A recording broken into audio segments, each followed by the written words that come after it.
The year is the distant future. The sun, the giver of life to our solar system, is dying.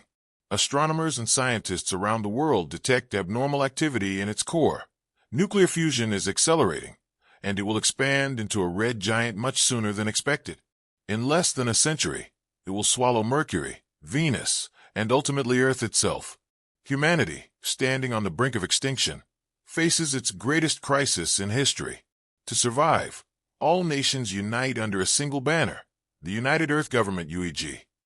Their mission: to move the entire planet out of the solar system.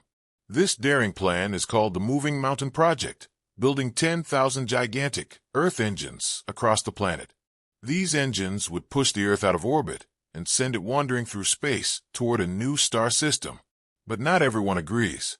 A competing theory, the Digital Life Project, DLP, suggests uploading human consciousness into computers to achieve immortality in a virtual world.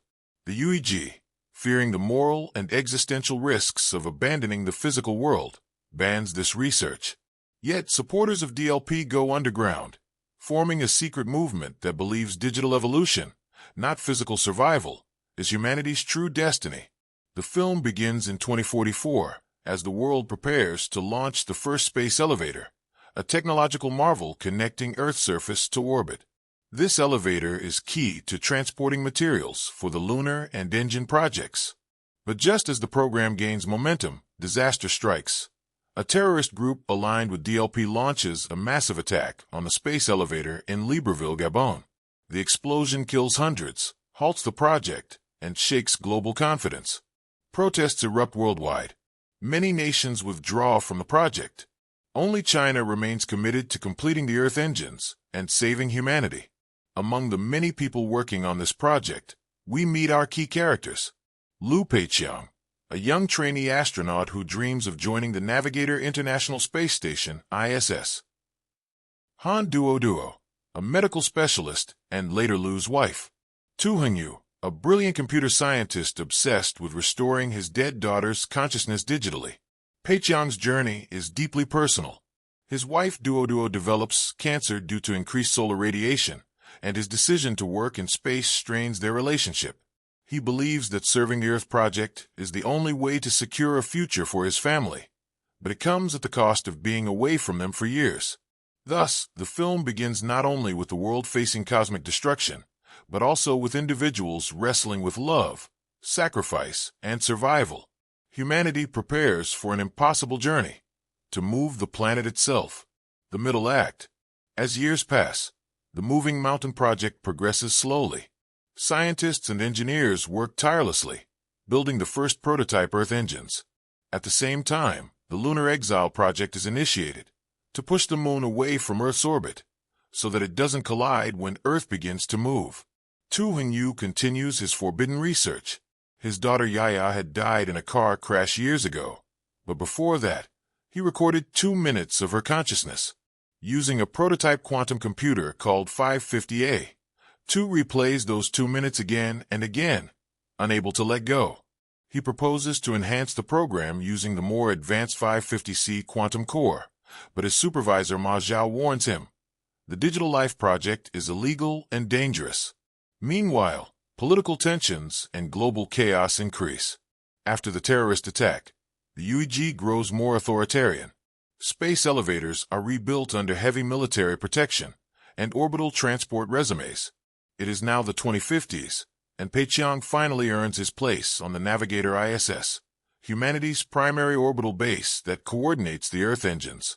During his psychological test, a quantum AI known as 550W evaluates him. It asks moral and emotional questions, forcing Peiqiang to confront his fears about family and duty. This AI will later evolve into something far more powerful, Moss, a name that fans of the first film will recognize. Then comes the next catastrophe. The lunar engines, which were supposed to push the Moon away, malfunction. Instead of stabilizing, they explode, causing the Moon to drift dangerously closer to Earth. Scientists name this the lunar fall crisis. The Moon is now on a collision course with Earth, and impact will occur within 3 days. Humanity's final plan is desperate. Using all available nuclear weapons, the UEG decides to detonate bombs inside the Moon's crust, breaking it apart before impact. The fragments, they hope, will scatter harmlessly instead of destroying the planet. Liu Peiqiang volunteers for the mission to deliver the nuclear payload. He and his crewmates launch from Earth, land on the Moon, and begin their task. But lunar quakes, debris, and system failures kill most of his team. Alone and stranded, Peiqiang barely survives and manages to escape in a damaged craft back toward the ISS. Meanwhile, Tu Hingyu's story takes a tragic turn. He is arrested for violating data security laws and continuing the DLP experiments. But during the lunar crisis, the UEG realizes they need his expertise.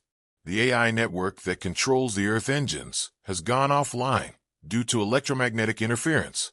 Tu is released and ordered to help reboot the quantum mainframes. Knowing he has no time left, he uploads his consciousness into the system, merging with his daughter Yaya's digital memory. As the countdown to lunar impact begins, cities fall into chaos. Governments collapse. People loot stores and flee underground shelters. The world is ending. Yet, among the madness, small groups of engineers, soldiers, and astronauts continue to work, determined to save humanity even if no one believes they can. In orbit, Peiqiang and the surviving ISS crew receive final orders. Activate all Earth engines manually. On the surface, Tu Hingyu's consciousness helps reroute the network through a remaining server cluster in China. With Yaya's digital presence guiding him, he restarts the global control system. Then the moon explodes. A blinding flash engulfs the night sky. Giant fragments rain down. 32 seconds into the flight. Shockwaves ripple across 3 liquid continents. fuel main engines soon will throttle back to Destruction 72% of rated performance, down in the bucket, One after reducing the another, stress on the shuttle as it goes transonic. Debris field. The plan works. The moon's fragments mostly disintegrate or drift into space. Earth, though scarred, survives. Humanity has taken its first step toward becoming a wandering civilization. At this point, the Moving Mountain Project is officially renamed the Wandering Earth Project. The planet, propelled by thousands of engines, begins its 1,000-year journey away from the dying sun.